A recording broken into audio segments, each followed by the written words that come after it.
Video చూస్తున్న మీకు నా నమస్కారాలు. మనకి గతంలో సంబంధించి ప్రాక్టీస్ అంటే మీ వివానా పబ్లికేషన్లో విడుదలైన శిశు వికాసము పెడగాలకు సంబంధించిన క్వశ్చన్స్లో 3000 బిట్ బ్యాంకులో దానికి సంబంధించిన ప్రాక్టీస్ 1 ప్రాక్టీస్ 2 సంబంధించి వీడియోస్ ముందున్నాయి, అవి కూడా చూడండి. ఇప్పుడు ప్రాక్టీస్ 3కి సంబంధించి కొన్ని ముఖ్యమైన క్వశ్చన్స్ చెప్తాను, వాటిని కొద్దిగా జాగ్రత్తగా అవగాహన చేసుకోండి. మీకు జరగబోయే ఏపీ టెట్లోను మరియు డిఎస్సిలోను మీకు ఉపయోగకరంగా ఉంటుందని ఆ ఉద్దేశంతో ఈ వీడియో చేయడం జరుగుతుంది. ఓకేనా, ఇక్కడ చూడండి, క్వశ్చన్ చూద్దాం.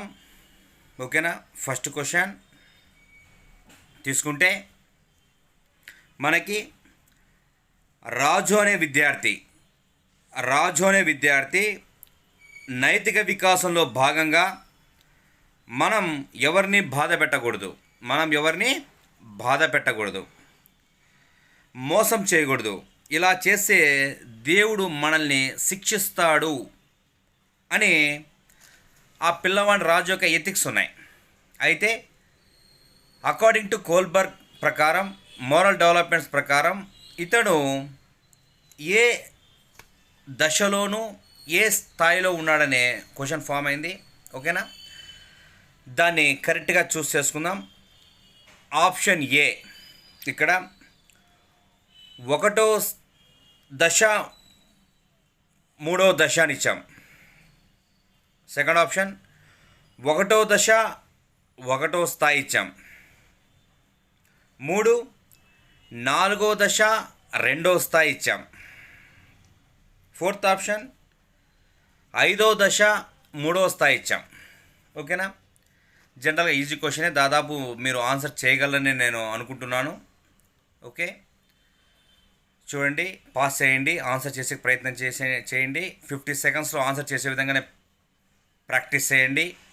ఎందుకంటే కంప్యూటర్ బేస్డ్ అసెస్మెంట్ కాబట్టి కొద్దిగా వేగంగానే ఉంటుంది. ఓకే, దానికి సరైన సమాధానం 1వ దశ 1వ స్థాయి. జనరల్గా కోల్బర్గ్ నైతిక వికాసంలో మనకి 3 స్థాయిలు 6 దశలు ఉంటాయి. జనరల్గా ముందు ప్రీవియస్ సంబంధించిన ముందు 2002 2003 ట్రెండింగ్ అప్పుడు ఎలా ఉండేదంటే జనరల్గా స్థాయిలు అడిగేవారు. ఏది పూర్వ సాంప్రదాయ స్థాయి, ఉత్తర సాంప్రదాయ స్థాయి సంబంధించిన క్వశ్చన్స్ మాత్రం అడిగేవాళ్ళు ఎప్పుడు 2000 ఆ గతంలో.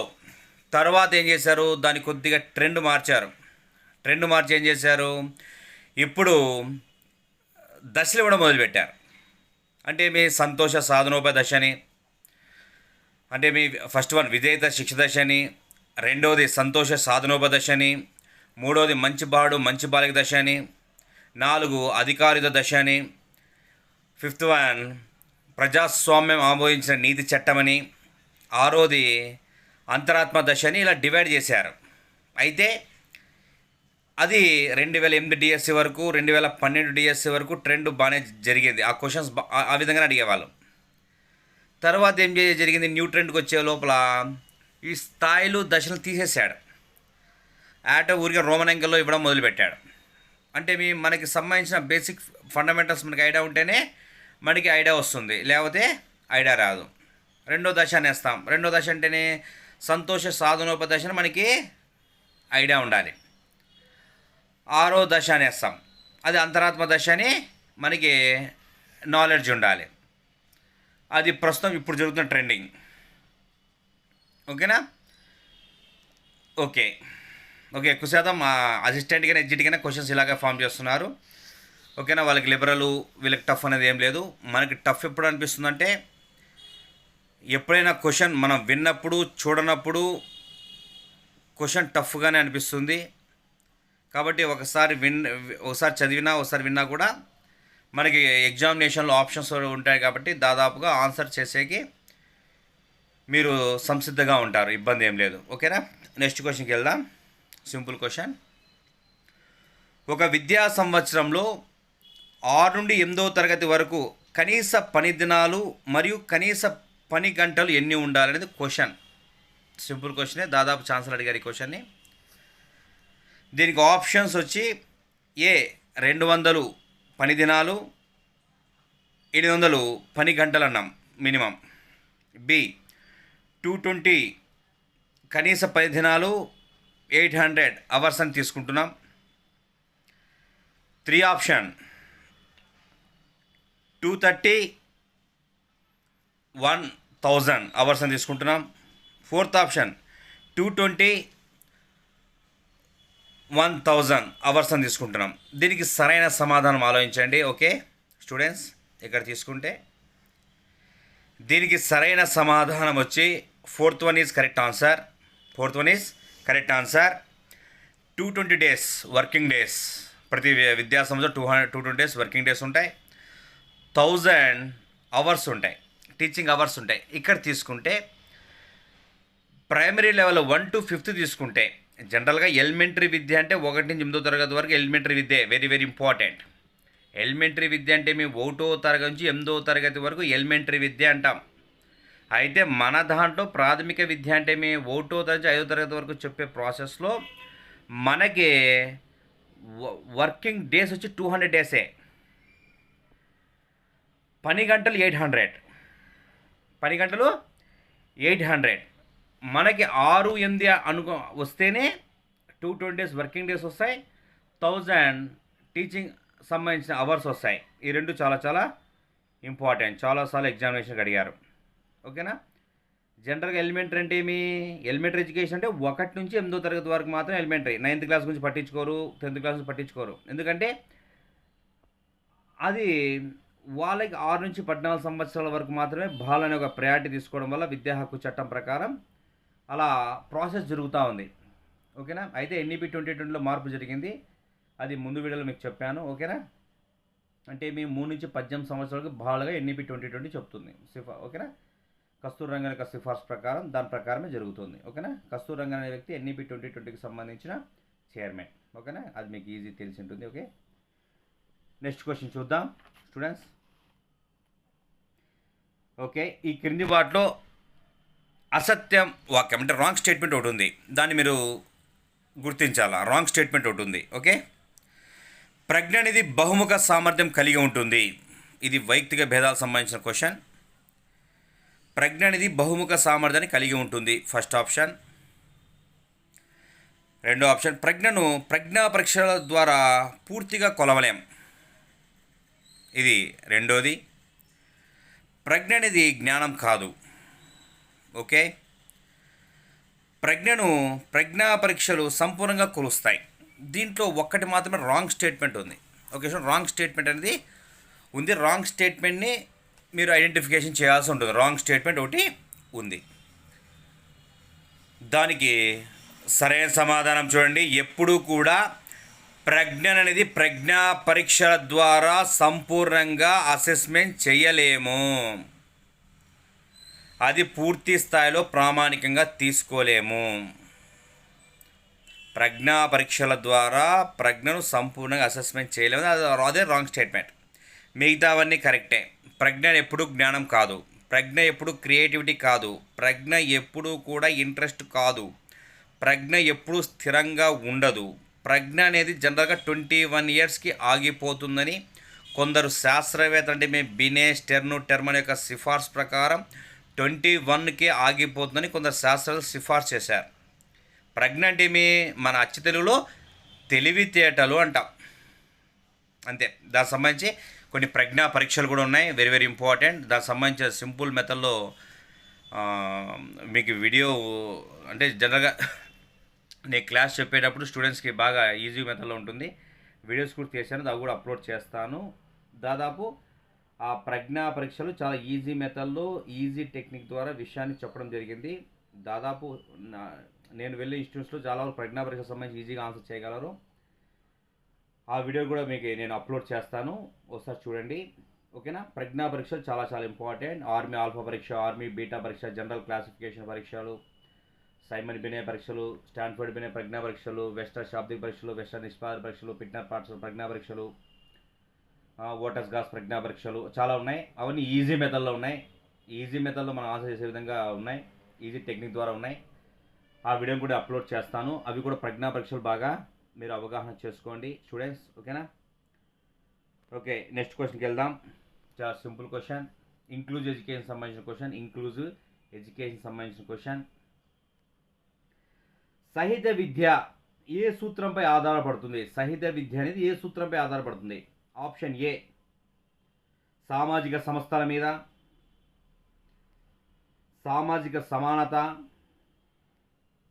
సామాజిక ఉనికి మరియు ప్రపంచీకరణ గ్లోబలైజేషన్, విశ్వ సోదర భావం. ఈ నాలుగుట్లో ఏదనేది ఒక ఇంక్లూజివ్ ఎడ్యుకేషన్ అనేది మనకి ఆధారపడుతుందని. ఓకేనా స్టూడెంట్స్? ఇక్కడ దీనికి సరైన సమాధానం మనకి సోదర భావం, విశ్వ సోదర భావం మీదే ఇంక్లూజివ్ ఎడ్యుకేషన్ ఆధారపడి ఉంటుంది. సమ్మిళిత విద్య అనేది వెరీ వెరీ ఇంపార్టెంట్. సమ్మిళిత విద్య అంటే మొత్తం సంబంధించి, అంటే స్పెషల్ నీడ్ చిల్డ్రన్ ప్లస్ మనం కూడా ఇంక్లూడ్, అంటే మనం అంటే జనరల్గా ప్రత్యేక అవసర పిల్లడు మనతో పాటు ఆరోగ్యవంతుల పిల్లలకు సంబంధించి అందరూ కూడా ఒకే పాఠశాల విద్యా విధాలు నేర్చుకునే ఒక ప్రక్రియ. దానివల్లే పిల్లవాళ్ళు బాగా డెవలప్మెంట్ అవుతారు. అంటే మీ కొలాబరేటివ్ లెర్నింగ్, కోఆపరేటివ్ లెర్నింగ్ ద్వారా అంటే మీ సహాయ సహకారాల ద్వారా విషయాన్ని నేర్చుకుంటారు. త్వరగా వాళ్ళు జ్ఞానవంతులుగా తన యొక్క ప్రాబ్లమ్స్ రెక్టిఫై చేసుకునే విధంగా ఉండే ఉద్దేశంతో ఏర్పాటు చేసిందే ఒక విధానమే ఇంక్లూజివ్ ఎడ్యుకేషన్. మన టెట్లో ఇది ఒక చాప్టర్ ఉంది. ఓకే, ఆ చాప్టర్ని కొద్దిగా చూసుకోండి. ఓకేనా? Very very important. ఆ చాప్టర్ చాలా చాలా ఇంపార్టెంట్. బట్ అయితే మనకి 1 or 2 బిట్స్ కంపల్సరీగా వస్తాయి. అందులో కూడా ఎక్కువ క్వశ్చన్స్ అడిగేటివి దాదాపు విజువల్ ఇంపైర్స్ గురించి ఎక్కువ అడుగుతారు. తర్వాత హియరింగ్ ఇంపైర్స్ గురించి అడుగుతారు, డిజబుల్స్ సంబంధించి అడుగుతారు. తర్వాత మస్తిష్క పక్షపాతం ఉన్నాయి, ఎథైటోసిస్, అటాక్సియా, అవన్నీ కూడా బాగా ఇంపార్టెంట్. అవి భలే ఇంపార్టెంట్, అవి చాలా చాలా అడుగుతారు. ఓకేనా? అంటే మానసిక పక్షపాతం గురించి అడిగే క్వశ్చన్లు మినిమం 5 ఉన్నాయి. ఆ 5 బాగా నేర్చుకోవాలి. మనకి ఎగ్జామినేషన్ హాల్లో కంపల్సరీగా అడిగే క్వశ్చన్స్ అవి. ఓకేనా? నెక్స్ట్ క్వశ్చన్కి వెళ్దాం స్టూడెంట్స్. ఇది చూడండి, నూతన జాతీయ విద్యా విధానం ఎన్ఈపి 2020 గురించి విద్యావేత్తలు ఒక స్టేట్మెంట్ ఇచ్చారు, ఒక నినాదం ఇచ్చారు. ఏమా నినాదం? 1, తేలికనేదే కానీ గట్టిది అని ఫస్ట్ స్టేట్మెంట్ ఇచ్చారు. అంటే ఏది ఇది విద్యా హక్కు చట్టం, మన ఇది నూతన జాతీయ విద్యా విధానం 2020 గురించి. సెకండ్ ఏం చెప్పారు? గట్టిదే కానీ తేలికనేదే. మూడోది, అందరూ చదవాలి, అందరూ ఎదగాలి. ఫోర్త్ వన్, గట్టిదే కావున ప్రయత్నం గట్టిగా ఉండాలి అని 4 ఆప్షన్స్ ఇచ్చారు మన విద్యావేత్తలు. దీనికి సరైన నినాదం ఏమంటే ఎన్ఈపి 2020 అనేది తేలికైనదే కానీ గట్టిది అనేది దాని యొక్క నినాదం. తేలికైనదే బట్ చాలా గట్టిది. అంటే ఆ ప్రాసెస్ అనేది చాలా ఇంపార్టెంట్ చెప్తున్నారు. అంటే 5+3+3+4 ఎడ్యుకేషన్ సిస్టమ్ అనేది చాలా స్ట్రాంగ్గా ఉంటుంది అనేది వాళ్ళ విద్యావేత్తల యొక్క సిఫార్సురంగా జరిగే ఒక process. Okay students? Okay, next question చూద్దాం. ఓకేనా? సేమ్ ఎన్ఈపి 2020 గురించి క్వశ్చన్ ఉంది. ఇంకోటి ఎన్ఈపి 2020 సంబంధించి చూద్దాం. ఇది చూడండి, ఎన్ఈపి 2020కి సంబంధించి సరికానిది ఒక రాంగ్ స్టేట్మెంట్ ఉంది. దీంట్లో ఒక రాంగ్ స్టేట్మెంట్ అనేది మనం చూస్ చేసుకోవాలి. రాంగ్ స్టేట్మెంట్ ఒకటి ఉంది, అది సరికానిది మనం చూసుకోవాలి. ఎగ్జామినేషన్లో ఎక్కువగా సరికానివి సరైనవి అనేది ఎక్కువ అడుగుతారు. జతపరచండి, ఆ క్వశ్చన్స్ ఇప్పుడు ఎక్కువ అడుగుతున్నారు. అవి ఎక్కువ అవగాహన ఉంటేనే మనం ఆన్సర్ చేయగలం, లేకపోతే ఆన్సర్ చేయలేం. ఓకేనా? కొద్దిగా చూసుకోండి. దీన్ని చూడండి, సరికాని రాంగ్ స్టేట్మెంట్ చూడాలి. ఫస్ట్ స్టేట్మెంట్ చెప్తున్నాను, జస్ట్ ఇప్పుడు చెప్పినట్టే. ఈ ప్రాసెస్ 5+3+3+4 ఒక ప్రక్రియ కొనసాగుతుందంటున్నారు. రెండోది, బిఎడ్ ఎంఫిల్ కోర్సులు 4 సంవత్సరాల కాలపరిమితి ఉంటుందంటున్నారు. బ్యాచిలర్ ఆఫ్ ఎడ్యుకేషన్ కోర్సుకి, మాస్టర్ ఆఫ్ ఫిలాసఫీ కోర్సుకి 4 సంవత్సరాలు ఉంటుంది ఇప్పటి నుంచి అంటున్నారు. 2030 నాటికి 100% గ్రాస్ ఎన్రోల్మెంట్ రేషియో, జీఈఆర్ అంటాం, గ్రాస్ ఎన్రోల్మెంట్ రేషియో ఉండాలని లక్ష్యం పెట్టుకున్నారు. 4th ఆప్షన్ 8వ తరగతి వరకే మాతృభాషలో విద్యాబోధన అంటున్నారు. ఇలా మనకి 4 ఆప్షన్స్ ఇచ్చాం. దీంట్లో ఒకటి రాంగ్ స్టేట్మెంట్ ఒకటి ఉంది. ఇందులో ఒకటి రాంగ్ స్టేట్మెంట్ అనేది మనం చూస్ చేసుకోవాల్సి వస్తుంది. చూడండి, వీడియో పాస్ చేయండి. ఓకేనా, వీడియో పాస్ చేయండి. ఆన్సర్ని మీరు మ్యాక్సిమంగా ప్రయత్నం చేయండి. ఓకేనా, ఊరికే డబ్బా క్వశ్చన్ చూసుకుంటూ ఆన్సర్ చదువుకుంటూ పోతే బట్ కొద్ది వరకు ఉపయోగం ఉంటుంది అంతే. అయితే మీరు ఆలోచిస్తే మీకు ఈ ఎగ్జామినేషన్లో మీకు త్వరగా టక్కని గుర్తుకొస్తాయి ఇవి.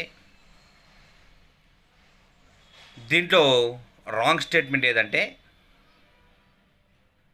బిఎడ్ ఎంఫిల్ అనేది 4 years అంటున్నాం కదా, అది రాంగ్ స్టేట్మెంట్ ఉంది. దీంట్లో మిగతావన్నీ రైట్ స్టేట్మెంట్సే. ఇక్కడ సేమ్ 5+3+3+4 కరెక్టే.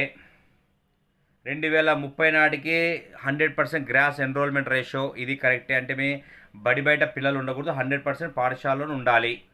ఇది 3 నుంచి 18 సంవత్సరాల పిల్లవాడు బయట ఉండకూడదు, ఉంటే పాఠశాలలోనే ఉండాలా, ఎన్రోల్మెంట్ అయిండాలా అనేది ఒక ప్రాసెస్. నెక్స్ట్ 8వ తరగతి వరకే మాతృభాష, ఇది కరెక్టే. జనరల్గా అయితే 5వ తరగతి వరకే చెప్పారు. 5వ తరగతి వరకు మనకి లోకల్గా తెలుగు ఉంటుంది. మిగతా ఇంకా అంటే ఏదైనా సైన్స్ కానీ సోషల్ కానీ తెలుగు మీడియం ఉండవు, 5వ తరగతి వరకు మాత్రం ఉంటాయి. అయితే మనది ఎడ్యుకేషన్ అనేది ఉమ్మడి జాబితా కాబట్టి 8వ తరగతి వరకు మీ రాష్ట్ర భాషలోనే పాఠాలు చెప్పుకోవచ్చని సిఫార్సు చేసి చెప్పారు. 8వ తరగతి వరకు అంటే సైన్స్ని తెలుగులో చెప్పుకోవచ్చు, సోషల్ని తెలుగు మీడియంలో చెప్పుకోవచ్చు, మ్యాథ్స్ని తెలుగు మీడియంలో చెప్పుకోవచ్చు. అయితే 8th పైన 9th క్లాస్ 10th అంటే మన 11th క్లాస్ 12th క్లాస్ అంటాం. ఓకే, ఇంటర్మీడియట్ బోర్డు ఉండదు, ఇంటర్మీడియట్ బోర్డు రద్దు చేస్తారు. అలా 11వ తరగతి 12వ తరగతి అనేటివి ఇంగ్లీష్ మీడియంలో ఉంటాయి, తెలుగు మీడియం అనేది ఉండదు. ఈ దీంట్లో 3 స్టేట్మెంట్స్ కరెక్టే, అదొక్కటే రాంగ్. జనరల్గా అయితే అందులో బిఎడ్ అనేది 4 years అది కరెక్టే. బిఎడ్ అనేది 4 years ఉంటుంది, ఆ స్టేట్మెంట్ కరెక్టే. అయితే దానికి అదనంగా ఎంఫిల్ కలిపాను. ఎంఫిల్ అనేది అసలు ఎంఫిల్ అనేది కోర్సే ఉండదు, ఎంఫిల్ కోర్స్ పూర్తిగా రద్దు అయిపోతుంది. ఎంఫిల్ కోర్స్ పూర్తిగా రద్దు అయిపోయి ఓన్లీ పిహెచ్డి కోర్స్ మాత్రమే ఉంటుంది స్టూడెంట్స్. ఓకేనా, కొద్దిగా సెల్ఫీ ఓరియంటెడ్ తీస్తున్నాను, కొద్దిగా షేక్ వస్తూ ఉంటుంది. ఓకే, బట్ కంటెంట్ బాగా జాగ్రత్తగా వినండి. ఇంకోటి బోర్డు మీద చెప్దాం అనుకున్నాను, బట్ అయితే కన్వీనియంట్ లేకపోవడం వల్లే ఇలా చెప్పవలసి వస్తుంది. ఓకేనా, కొన్ని క్లాస్ వీడియోస్ బోర్డు మీద చెప్పాను, బట్ లేకపోవడం వల్ల మీకు ఇలా చెప్పవలసి వస్తుంది. ఓకే స్టూడెంట్స్, బట్ మీకు సబ్జెక్ట్ అనేది వినండి, బాగా సబ్జెక్ట్ రాసుకోండి, క్వశ్చన్ రాసుకోండి, ఆన్సర్ రాసుకోండి. ఓకేనా, లేదంటే వీడియోని 2-3 సార్లు చూడండి, చాలు మీ మైండ్లో ఫిక్స్ అయిపోతాయి. ఎగ్జామినేషన్ హాల్లో మీకు దాదాపుగా గుర్తుకొస్తాయి. ఓకే, అంటే బట్ నెంబర్ ఆఫ్ టైమ్స్ మనం వినుండాలి, చదివి ఉండాలి. ఓకేనా, నెక్స్ట్ క్వశ్చన్ చూద్దాం స్టూడెంట్స్. ఓకేనా, ఐసిడిఎస్ ఇది ఎక్కడ క్వశ్చన్ అంటే ఈసిసిఈ అనేది మీకు మన టెట్లో సిలబస్ ఉంది. ఈసీసీ గురించి, ఆ ఈసీసీకి సంబంధించిన దాంట్లోనే ఒక్క క్వశ్చన్ ఇది. ఐసిడిఎస్ గురించి సరికానిది ఏదంటున్నాడు, రాంగ్ స్టేట్మెంట్ అంటున్నాడు. అంటే సరికానిది అంటున్నాడు. ICDS integrated child development service అని, ఇది 1975 అక్టోబర్ 2 స్థాపించబడింది. ఇది ఫస్ట్ స్టేట్మెంట్. దీంట్లో రాంగ్ స్టేట్మెంట్ మనం చూస్ చేసుకోవాలి. 10 సంవత్సరాలలోపు పిల్లల పౌష్టికాహారం అందించడం, ఇది రెండో స్టేట్మెంట్. స్త్రీ శిశు సంక్షేమ శాఖ పరిధిలో ఉంటుంది, ఇది థర్డ్ స్టేట్మెంట్. ఐసిడిఎస్లో ప్రధానంగా 6 రకాల సేవలను మనం సిఫార్సు చేస్తున్నాం, జరుగుతుంది సర్వీస్ 6 రకాల సేవలు జరుగుతుంది అంటున్నాము. దీంట్లో రాంగ్ స్టేట్మెంట్ ఏదనేది మనకి క్వశ్చన్ చూస్తాం. ఒక రాంగ్ స్టేట్మెంట్ ఉంటుంది దీంట్లో, రాంగ్ స్టేట్మెంట్ చూడాలి. ఓకేనా, ఓకే చూడండి, దీనికి సరైన సమాధానం ఏమంటే, అంటే దీంట్లో ఒకటి రాంగ్ ఉంది, అదేంటంటే 10 సంవత్సరాల లోపు అంటున్నాం కదా, 10 సంవత్సరాలు పిల్లలకి పౌష్టికాహారం అందించాలి అనేది రాంగ్ స్టేట్మెంట్. జనరల్గా వీళ్ళ యొక్క మెయిన్ ప్రాసెస్ 6 సంవత్సరాల లోపు మాత్రమే వీళ్ళు ప్రయాటిస్తారు. 6 సంవత్సరాల పైన మన ప్రాథమిక పాఠశాలలో జాయినింగ్ అవుతారు. ఓకేనా? కాబట్టి వీళ్ళు 6 సంవత్సరాల వరకు మాత్రమే పిల్లలకు సంబంధించిన ECC early childhood and care education సంబంధించి వాళ్ళకి విద్యను అందిస్తారు, సరైన పౌష్టికాహారం వాళ్ళకి అందిస్తారు. అవి వాళ్ళ యొక్క విధి, ఐసిడిఎస్ యొక్క విధి. అయితే తర్వాత మన స్కూల్కి వాళ్ళు ప్రమోట్ చేస్తారు. కాబట్టి వాళ్ళ సంబంధం లేదు, 10 సంవత్సరాలు కాదు 6 సంవత్సరాల లోపు అనేది కరెక్ట్. అది అక్కడ రాంగ్ స్టేట్మెంట్. ఆ క్వశ్చన్కి అది answer. Okay students, next question చూద్దాం. ఇటు చూడండి, క్వశ్చన్ ఇక్కడ నేను రాసిన బిడ్ బ్యాంక్. ఇప్పుడు ఒక బిడ్ బ్యాంక్ మనం రాసి వివాన పబ్లికేషన్లో బిడ్ బ్యాంక్ రాశాను 3000 బిడ్ బ్యాంక్లో. ఇక్కడ ఇది ఏ దానికి సంబంధించిన క్వశ్చన్ అంటే ఐసీటీలో ఇన్ఫర్మేషన్ కమ్యూనికేషన్ టెక్నాలజీలో మనకి ఈ క్వశ్చన్ ఎంఎస్ ఆఫీస్కి సంబంధించిన క్వశ్చన్. స్ప్రెడ్ షీట్ ఉంది మీకు సంబంధించిన సిలబస్లో, ఐసీటీలో సంబంధించిన క్వశ్చన్ ఇది. ఎంఎస్ ఆఫీస్ సంబంధించిన క్వశ్చన్ ఇది. నేను రాసిన బిడ్ బ్యాంక్ బుక్ను ఎవరు కూడా దొంగగా జిరాక్స్ చేసుకోకుండా ప్రతి పేజీలో వాటర్ మార్క్ పెట్టాను. ఈ వాటర్ మార్క్ పెట్టడానికి ఎంఎస్ ఆఫీస్లో నేను ఏ టూల్ను వాడాలి అని క్వశ్చన్ ఫామ్ చేశాను. ఇక్కడ జనరల్గా ఇక్కడే మనకి మధ్యలో మన పుస్తకంలో మధ్యలో వివానా పబ్లికేషన్ ఒకటి వచ్చింది, బట్ వాటర్ మార్క్ ఇతను ఈసారి పెట్టలేదు. బట్ వాటర్ మార్క్ పెట్టేటట్లయితే మనం ఏ టూల్ వాడాలి అని ఎంఎస్ ఆఫీస్లో ఇక్కడ 1 ఇన్సర్ట్ మెనూ వాడతామా, డిజైన్ మెనూ వాడతామా, లేఅవుట్ మెనూ వాడతామా, వర్షన్ మెనూ వాడతామా అనేది 4 ఆప్షన్స్ ఇచ్చాం. మనం ఒక వాటర్ మార్క్ పెట్టాలంటే మనం దేన్ని యూజ్ చేసుకుంటాం. ఐసీటీలో సంబంధించిన క్వశ్చన్ ఇది. ఓకేనా స్టూడెంట్స్, మీకు ఐసీటీ కూడా ఉంది కాబట్టి కొద్దిగా జాగ్రత్త చూసుకోండి. ఇక్కడ తీసుకుంటే మనకి దీనికి సరైన సమాధానం డిజైన్ మెనూ అనే సెక్టార్లోనే వాటర్ మార్క్ ఉంటుంది. వాటర్ మార్క్ అంటే ఒక పేజ్ మీరు జాగ్రత్త చూసినా ఒక పేజ్ వెనకాల మన సంస్థ పేరు కానీ దానికి సంబంధించిన ఒక రైటర్ పేరు కానీ దానికి సంబంధించిన ఒక ఉంటుంది, లోగో ఉంటుంది. అంటే మీ ఎవరు జిరాక్స్ చేయించుకున్నప్పుడు ఆ లోగో అనేది అలాగే కొనసాగుతూనే ఉంటుంది. ఎందుకు? ఆ పుస్తకాలకు సంబంధించి ఎవరు కూడా జిరాక్స్ చేసుకుని బయట అమ్ముకోవడం అలా కాకుండా వాళ్ళు పబ్లిషర్ ప్రకారమే ఒక జరగాల ఉద్దేశంతో జరిగిన ఒక ప్రక్రియ కోసం దాన్ని వాడతాం. ఓకే స్టూడెంట్స్, నెక్స్ట్ క్వశ్చన్కి వెళ్దాం. ఓకేనా? చూడు, సింపుల్ క్వశ్చన్. సాయి అనే విద్యార్థి టెట్లో ఆల్రెడీ క్వాలిఫై అయినాడు. ఇది మూర్తిమతో సంబంధించిన క్వశ్చన్, చాప్టర్ సంబంధించిన క్వశ్చన్. అయితే ఏపీ టెట్ 2024లో అతను అప్లై చేశాడు. అంటే మేము అప్లై చేసాడు బాగా ఆలోచించాడు. అంటే మేము ఏపీ టెట్ ఆల్రెడీ క్వాలిఫై అయ్యాను, నాకు ఒక 90 మార్క్స్ వచ్చాయి, ఇబ్బంది ఏం లేదు. అయితే ఏపీ టెట్ 2024 వచ్చింది, దీనికి ప్రిపేర్ కావడం మేలా లేకపోతే డిఎస్సికి ప్రిపేర్ కావడం మేలా అనేది ఏ రకమైన సంఘర్షణ అంటున్నాడు క్వశ్చన్. మరి జనరల్గా స్టూడెంట్స్ మీకు ఎదురవుతూ ఉంటుంది ఇది. అంటే ఎవరికైతే కొద్ది స్కోర్ బాగా ఉన్న వాళ్ళకి ఈ సంఘర్షణ బాగా వస్తూ ఉంటుంది. అంటే మీ డిఎస్సి ప్రిపేర్ అవుదామా లేదంటే టెట్ ఇంకోసారి రాద్దామా అనేది ఒక డైలమా ఉంటుంది. అది ఏ రకమైన సంఘర్షణ అంటున్నాం? పరిహార సంఘర్షణ, ఉపగమ సంఘర్షణ, ఉపగమ సంఘర్షణ, ద్విఉపగమ పరిహార సంఘర్షణ అనేది క్వశ్చన్. ఓకే స్టూడెంట్స్, దీనికి ఆన్సర్ మీరు దాదాపు చేస్తారు. ఎందుకంటే సంఘర్షణ అనేది చాలా ఈజీగా ఆన్సర్ చేయగలరు స్టూడెంట్స్. ఓకేనా? దీనికి సరైన సమాధానం ఉపగమ సంఘర్షణ అనేది కరెక్ట్ అంశం. ఓకేనా? ఏదైనా సంబంధించి రెండు సంబంధించి పాజిటివ్ అంశాలు కూడా కాబట్టి ఉపగమ సంబంధించి ఉంటాయి. ఎప్పుడైనా క్వశ్చన్లో నాట్ అని వర్డ్ కనబడితే అది పరిహార సంఘర్షణే.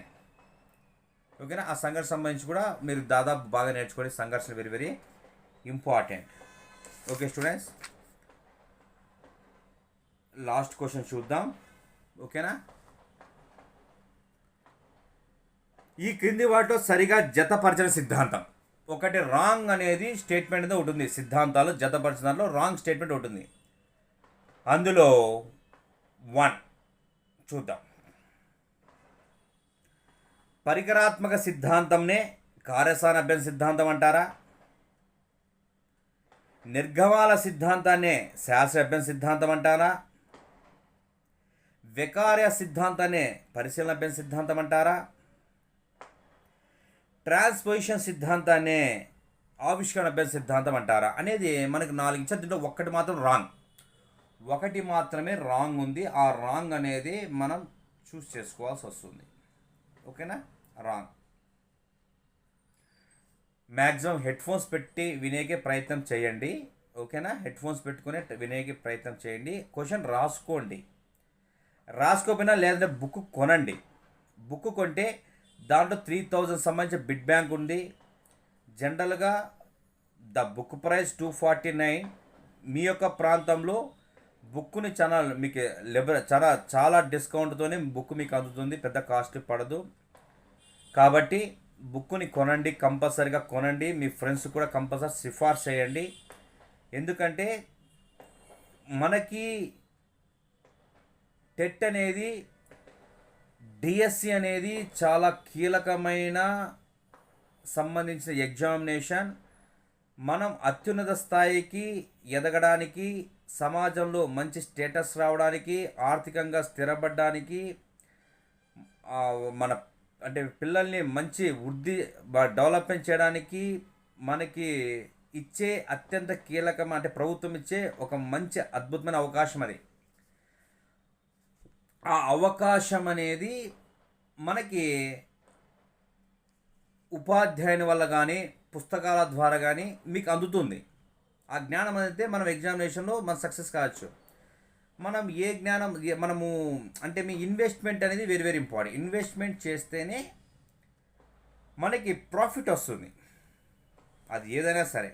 కాబట్టి దానికి సంబంధించి పుస్తకం అనేది లో కాస్ట్ పడుతుంది, వినండి. దాదాపు సైకాలజీ అనేది మ్యాక్సిమంగా మనం ఓన్లీ ఒక అకాడమిక్ బేస్డ్గా కాకుండా క్లాస్ వినడమే ఉత్తమం అనిపిస్తుంది సైకాలజీ విషయంలో. మిగతా సబ్జెక్ట్ అయితే చదివితే అర్థం చేసుకోవచ్చు, కానీ ఒక సైకాలజీ విషయంలో మాత్రమే ఒకసారి ఎదుటి వ్యక్తి చెప్పిన క్లాస్ని వినడమే మేలు. ఓకేనా? అది కొద్దిగా ఎందుకంటే ఎగ్జామినేషన్లో కొద్దిగా ఇంకా కాంట్రవర్షియల్ బిట్లు పడతాయి, ఎక్కువ కాంప్లికేటెడ్ బిట్సే పడతాయి. ఓకేనా స్టూడెంట్స్? ఓకే, చదవండి, బట్ అయితే క్లాస్ వినండి. ఎవరిదైనా క్లాస్ వినండి, అది నాదనే కాదు, క్లాస్ వినల్లా. సైకాలజీ క్లాస్ ఎవరిదైనా క్లాస్ వింటే మీకు దాదాపుగా డౌట్స్ క్లారిఫై అవుతాయి.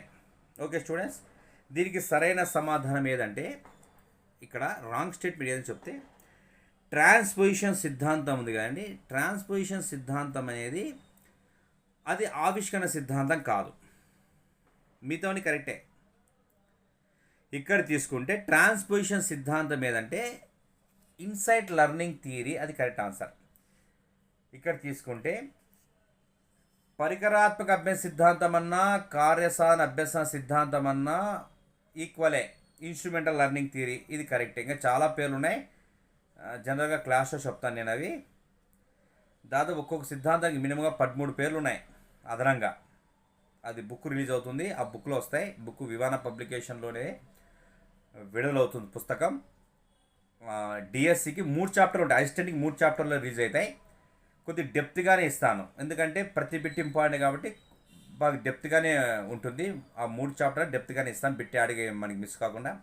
ఎస్జిటి అనేది 4 చాప్టర్లు ఉన్నాయి కాబట్టి 4 చాప్టర్లు బాగా డెప్త్గానే ఇస్తాను.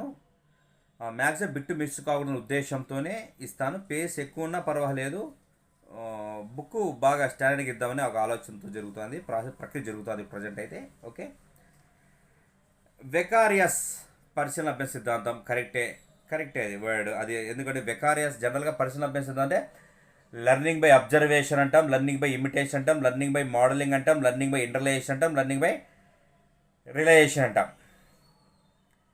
అంటే ఇవన్నీ కూడా అబ్జర్వేషన్ సంబంధించిన ఆల్బర్ట్ బండూరా సంబంధించిన కెనడా దేశానికి చెందిన వ్యక్తివే.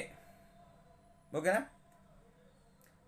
అవి కొద్దిగా నేర్చుకోవాలి. మనకు సబ్జెక్ట్ మనకి కంటెంట్ చెప్తాను. ఓకేనా. నెక్స్ట్ వచ్చి ట్రాన్స్పోజిషన్ సిద్ధాంతం అంటాం.